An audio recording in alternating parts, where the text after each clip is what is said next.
Hey everyone, and welcome to another video. This is not the best setup I have here. So I guess this is going to be my review video for The Assassin's Blade. Here's the thing. This is a prequel to the Throne of Glass series written by Sara J. Maas, and I can't get a good angle with my phone. But it's a collection of short stories that have also been published separately. So after I finish each story, I'm going to be doing a review and giving my thoughts on each one. So I'm here to talk about the first story in it, but I haven't read the rest. So if that makes any sense. So let me find a better angle for this phone and then we're going to get into it. So like I said, this is a prequel to the Throne of Glass series. So some of the events in this, like we've heard of in Throne of Glass and Crown of Midnight. So this takes place before both of those books. And I gotta say, I am actually really enjoying it. The writing is actually better. I remember, in Throne of Glass, you can tell it was written a long time ago and it kind of fits in with the Hunger Games era. Not that it's bad, it's just you can tell it's like her older writing. And it's kind of like a very basic storyline. Half of Crown of Midnight was like that, and the ending got really better where it felt like epic fantasy. And this is basically like more like that. And I think it's going to kind of set the tone for the rest of the series, if that makes sense. So, as I said, there's several different stories in here. Let me see if I can. The Assassin and the Pirate Lord, the Assassin and the Healer, the Assassin in the Desert, the Assassin in the Underworld, the Assassin in the Empire are the 5 stories. So I'm reviewing the first one called The Assassin and the Pirate Lord. I will pop up the original published cover for it here. So the Assassin and the Pirate Lord. So basically we come into this situation where the assassin, this is Selena. This is back when she was working for the like assassin king guy. I get his name mixed up with the king, so I'm not even going to try to name it. But essentially she was taken as a child, forcibly trained against her will, became an assassin, worked for him. And there's like mysterious deaths of some assassins. So he sends her and another assassin that she knows named Sam to go meet with this pirate guy to kind of work out the deal and figure out what's going on. And there's like a conspiracy and kind of a mystery kind of aspect to it as this story unfolds. Now she's 16 and at this time in her life, and she's the best assassin in the kingdom basically. And Sam is 17, and spoiler alerts for Throne of Glass and Crown of Midnight, but we know from those books that she fell in love with Sam. Sam was her first love, and that he dies very, very brutally. So we know that's where this is going. With that in mind, we get to know Sam's character, and it's so cruel because like you're getting to know the author, Sara J. Maas, does a really, really wonderful job getting you to fall in love with Sam, even though you know how his story is going to end. And right now at this point in the story, Sam and Selena have this like rivals kind of relationship because she's the best assassin. She gets all of the favor. He wants to be the best and he is really good. But he's like, he can joke. He can laugh when it's appropriate. He has this sense of humor. He is really like a really good fighter, and he's like a really just overall good character. And it makes me like I like Kale in Throne of Glass and Crown of Midnight, but he's similar but like better in every way. And he has this lighthearted like attitude, and he's just like, and him and Selena's dynamic and their banter is like so amazing and fun to read. And the situation that they find themselves in with these pirates actually is really, really entertaining and just fun to read. And it's been getting me out of a reading slump. So this actual story is like 74 pages, I think. 75 pages. So it's not a very long story. And so I was able to read it in a couple of days, and I would have read it faster, but I'm also balancing reading with playing a game on my phone that I'm really into. So yeah, I won't spoil the story, but the situation kind of starts to get the ball rolling with her and Sam becoming friends, and you kind of like, it'll be interesting to see how their relationship progresses as these stories unfold. So I don't know if Sam's going to be in all of them or whatever, but I'm excited for the next one and to keep reading. So that's my review for the first story in this collection.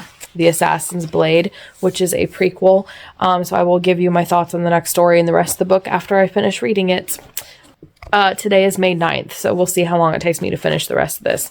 So I will check in with you guys when I finish the next one. Hey guys, sorry for the angle and how I'm laying, but my neck is killing me, so I'm trying to keep it still. This is the second part of my review of The Assassin's Blade. I just finished the second story in it, which is called The Assassin and the Healer. And the surprising thing about this, which I remember my cousin telling me about, is that the stories kind of like follow a consecutive order. So like this one actually kind of follows the event of the first story. And to me, it would work as a big novel, like all put together. But I'm thinking she probably wrote them at different times, just kept the storyline in them following each other and consistent. So the place that we find Selena in this story, The Assassin and the Healer, actually has me intrigued because it definitely follows the events of the last one. And it makes me curious about what's going on with Sam, because he may be in a little bit of trouble. I don't know if that's going to play into things or not. We got a new POV this chapter, this healer chick, and I'm actually curious to see if she's going to come back into the story and be a POV character or just a side character or not be included at all. So that's kind of intriguing. And Sara J. Maas has this way of writing like the world building and the characters and things in a way that, like, even with this new random character that we didn't know, it immediately pulls me in, immediately gets me intrigued, and everything. So this was a little bit on the shorter side, which was fine. It did take me a couple days because I ran into Mother's Day and we had a bunch of busy stuff. And so I was only able to read like 1 or 2 pages a couple of nights. Otherwise it would have been, I would have finished it the same night or thereabouts. But overall, I really enjoyed it. It was a nice little kind of like one-off set in this small inn kind of situation with Selena.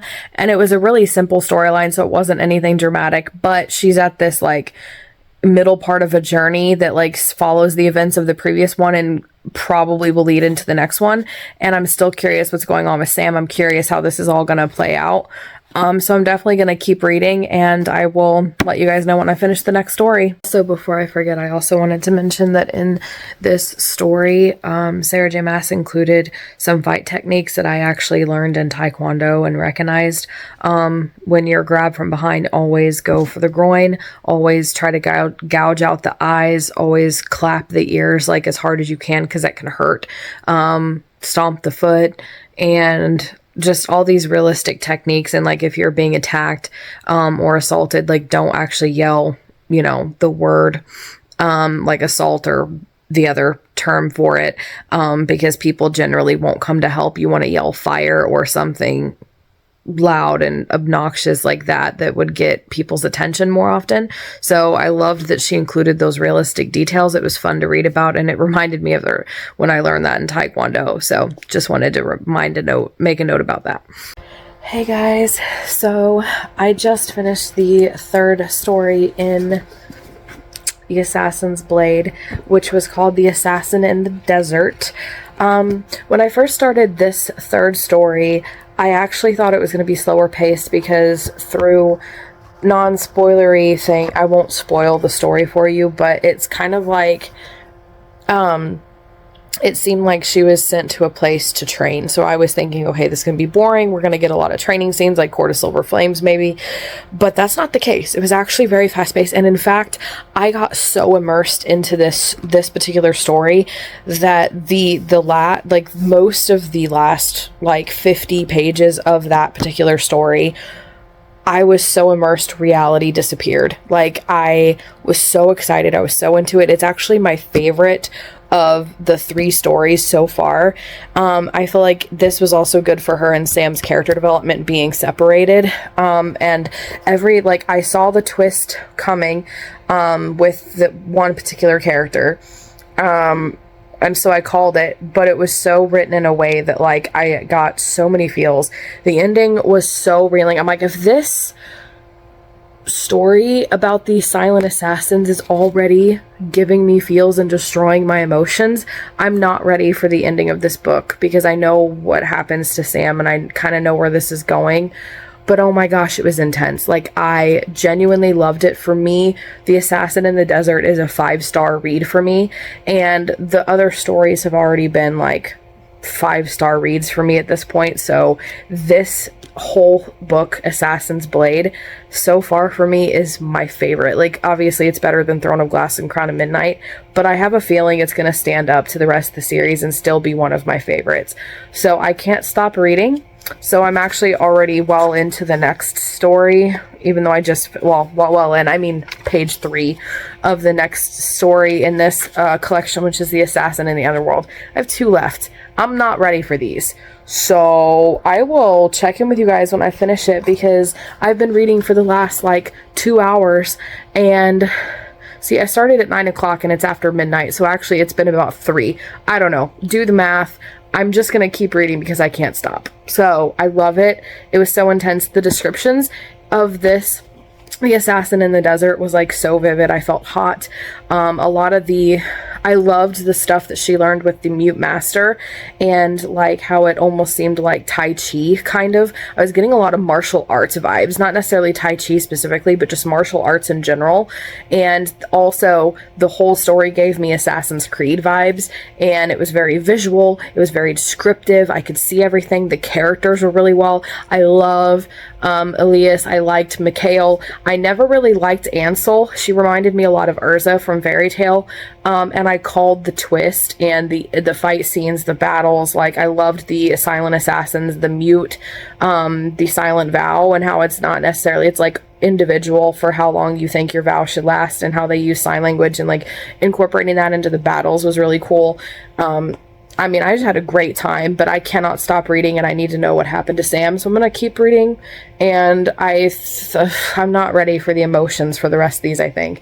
So I will check in with you guys later because I need to keep reading. Guys, it's the same night, but I just finished the 4th story in Assassin's Blade.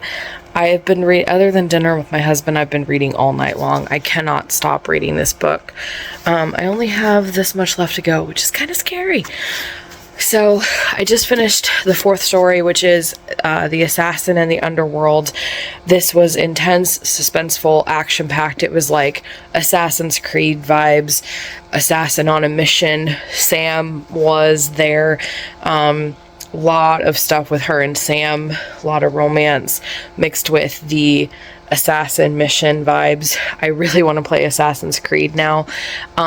It was very suspenseful, very intense. I literally read it in one night. I think it was like 100 pages or so. And it's definitely my favorite of the whole series, even better than the Assassin in the Desert, which was a 5-star read. So yeah, this is definitely like an amazing story. I am not ready for the final book, and I'm not ready for the end of this book, and I'm not ready for what happens now. This book, the last story, was so intense, and it seems like everything's going to be fine. Seems like everything's going to be fine.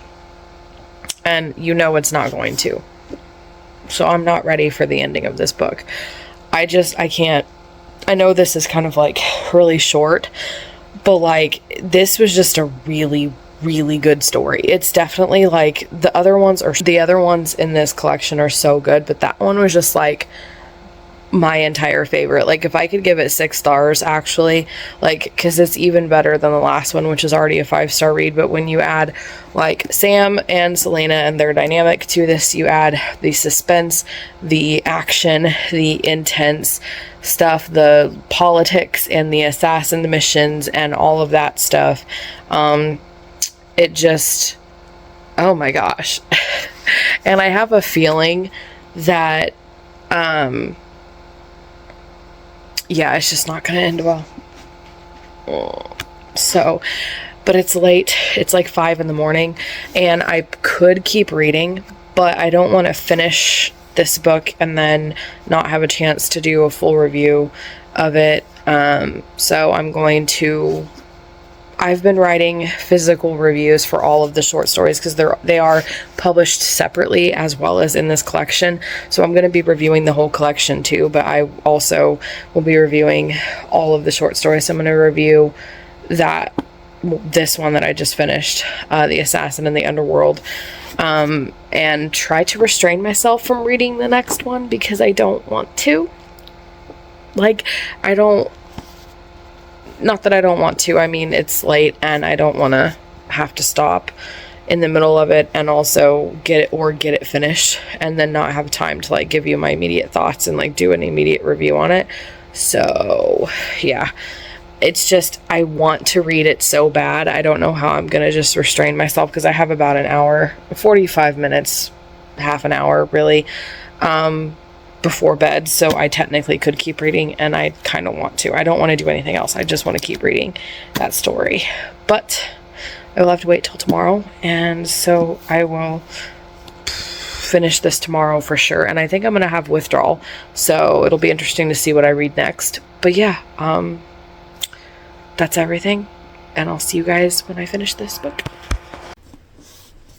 So this is the review of the final story in the Assassin's Blade collection. Oh, yeah, I cried at least twice, and it wasn't just like teary-eyed, like this was full-on like tears streaming down my face. This last one was brutal.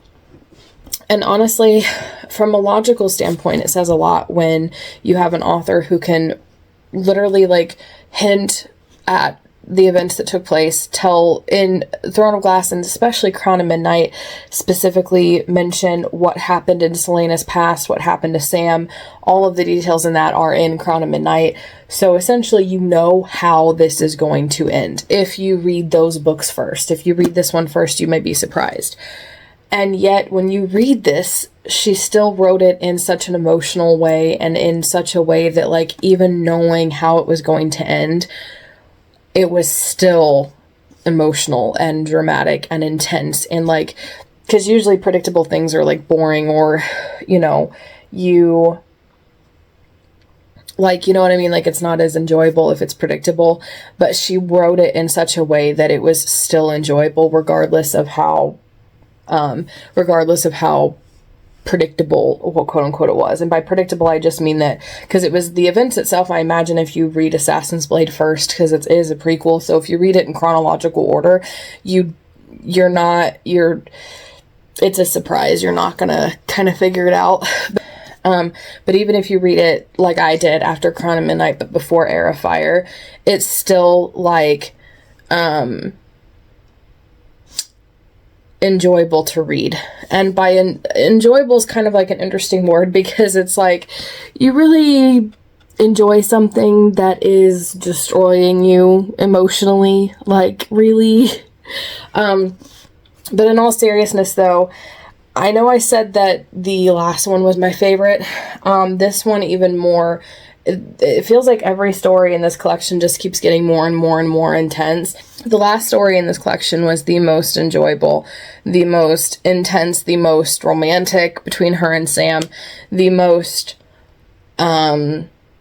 suspenseful and emotional, and this last part really felt like a climactic end to these collection of tales, and a climactic like end to this story and Celaena's kind of this half of her story and this story, and kind of like the beginning of something new. For me, it's like interesting because talking about the Assassin's Blade, this collection, this book as a whole, it's interesting because it's a collection of short stories, but each of the stories connect and follow a linear fashion. So like you're still following a story that progresses, and so it feels like a whole novel, with each story just kind of jumping a little bit of time, like like a couple of months, like a month or two at a time not between each one, but some of them happen pretty close to each other, but the biggest jump is like a month or two. And so you still see a progression, you still have, to me, like a plot line, because it still has the rises and falls of like climaxes and action-packed beats and stuff, but each story still also feels kind of contained, because like as you read the different ones, it kind of summarizes things that you need to know that you might have missed if you skipped one or two of them. So on the one hand, it feels like a complete story, like a whole novel, and like a continuous story. which all show where you get attached to the characters and the plot and the setting and like the things that are going on, and you get into this plot thread and the plot threads that are individual for each book that are also kind of have this overarching type of thing going on. But at the same time, you could hypothetically just pick one and read one of these stories, and they are, or at one point they were published separately. You can find their separate publishings on like Amazon and Goodreads and stuff, so you technically could just jump in, even though they all follow kind of a linear storytelling, and it's just so good. And plus, it's a prequel, and I feel like I hated Selena in Throne of Glass. I kind of sort of started to like her in Crown of Midnight. It was still boring and hard to get through Crown of Midnight, but the ending of it was so good. It felt more like epic fantasy, and you see the genre difference. This, to me, is epic fantasy. It follows one woman, so it's only from Selena's perspective, whereas, like, Crown of Midnight, you have other POVs thrown in there. But this book, like, shows so much of Selena's character and past that, like, this book is the first one I genuinely loved her as a character, as in loved her like I love Feyre from ACOTAR. And I genuinely, like, was rooting for her, following her story, wanting to continue it. And I'm a big romance person, but I feel like even if the romance hadn't existed, I still would have enjoyed reading these books. Also, a lot of the side characters stood out. Her friend Ansel from, like, the third story when she goes to the desert was... I didn't like her character, but, like, it was still well written, if that makes sense. The mute master, the merchant that she meets that sells her the spider silk, for example. The villains in this are really intense, and you kind of wonder with some of them if she's gonna encounter them again. The villains in the final story was just like, oh my gosh. And I think we heard mention of them, or they came into play in Crown of Midnight. I can't remember. And see, now that I've read this one, the other thing is it makes me want to read pieces of Throne of Glass and Crown of Midnight. So before, I'm going to start Heir of Fire tonight for sure, but I'm going to skim through Throne of Glass and specifically Crown of Midnight for the parts that talk about her backstory and Sam and all the details there, to see if some of those details went over my head, just because I hadn't read Assassin's Blade yet, because that intrigues me. But the villains stood out, the side characters stood out. There's a few assassins that are like, okay, you know, like there's this one named Wesley that was kind of like, I didn't really like him for the majority of the time, but then the last part I'm kind of like, okay, Wesley, like, are you gonna come back into play? And Sam, like, Sam's character, just, oh my gosh. So, really good. It is clean. It doesn't have any spice in it at all. Neither does Throne of Glass or Crown of Midnight. Crown of Midnight has more, like, implied fade to black scenes, but not anything spicy at all. This one, it doesn't have any spice in it at all. The ending does get a little graphic, but it's not graphic in a way that I feel like is a big issue. For me, by graphic, I mean like violence kind of stuff. There's a lot of action in this, and the stories also are fast paced, as well. So you read through them pretty quickly. Like, I was not that far along when I continued reading this, not really started reading this, but I wasn't that far along yesterday, and I read for about like 5 hours, and I just binge read it and got almost done except for the final story. So I read the whole final story tonight just because I didn't want to finish it last night and not be able to immediately leave a review, and so I finished it tonight, and now I'm leaving a review. So overall, this whole book is a 5-star read, and I'm pretty sure most of them in here were 5-star reads. I think the second one was like a 4.5 star read for me. It was good. It just wasn't epic, if that makes any sense. But this whole book is absolutely a 5-star read, especially when it was intense enough to make me cry. There were parts of it that I laughed at. There were parts of it that was just like so romantic. There were parts that were really suspenseful and action packed. There were parts that like was really well described and made me kind of like not really laugh, like I just really enjoyed it. Like parts where she let herself go and would be free, like Selena, like the part where she was riding the horses across the desert, where she was listening to the orchestra when she was dancing. Sara J. Maas describes music and dancing and the orchestra and music and stuff like that like really well. She actually does that in Throne of Glass and the Throne of Glass. She actually does that in A Court of Thorns and Roses and that series. So I feel like that's a thing that she loves to do, is like dancing, like, you know, fantasy kind of ballroom style dancing and stuff. So yeah, overall 5 stars. I actually do highly recommend this and the Throne of Glass series. Just keep in mind, Throne of Glass is very slow, very hard to get through. Crown of Midnight is slow and easier to get through, but still slow for the most part. The ending of it is really good. This one's really good and fast paced, and I've heard from a lot of people, pretty much everybody who reads the series agrees that books 3 and onward is kind of where it gets really good, and you got to get through those first 2 books. So I will continue to review them as I read the series and stuff, but for now, this is 5-star read, absolutely wonderful, my favorite so far of the series, and I can't wait to start Heir of Fire. I'm gonna actually do that as soon as I do my reviews and post it for this book and the short stories in there. I've got all of them done except the last one, obviously, because I just finished it, and like I said, I'm gonna skim through Crown of Midnight to see if there's anything that I missed about this story and the tidbits that are hinted at. So yeah, that's it. Have you guys read this series and Assassin's Blade? If so, what did you think of Assassin's Blade in particular? Please don't get any spoilers beyond Crown of Midnight in the comments, because I haven't read past that. But what do you guys think? Let me know in the comments below. And if you liked this video, please be sure to give it a like and subscribe for more writing and reading videos every Monday, Wednesday, and Friday. And in the meantime, if you liked my review of the Assassin's Blade, then check out my review of Throne of Glass, which is book 1 in the series, and that's the book I actually decided to start with. So I didn't actually read this in chronological order, but check that out. You don't want to miss it. I have a lot of thoughts on that book.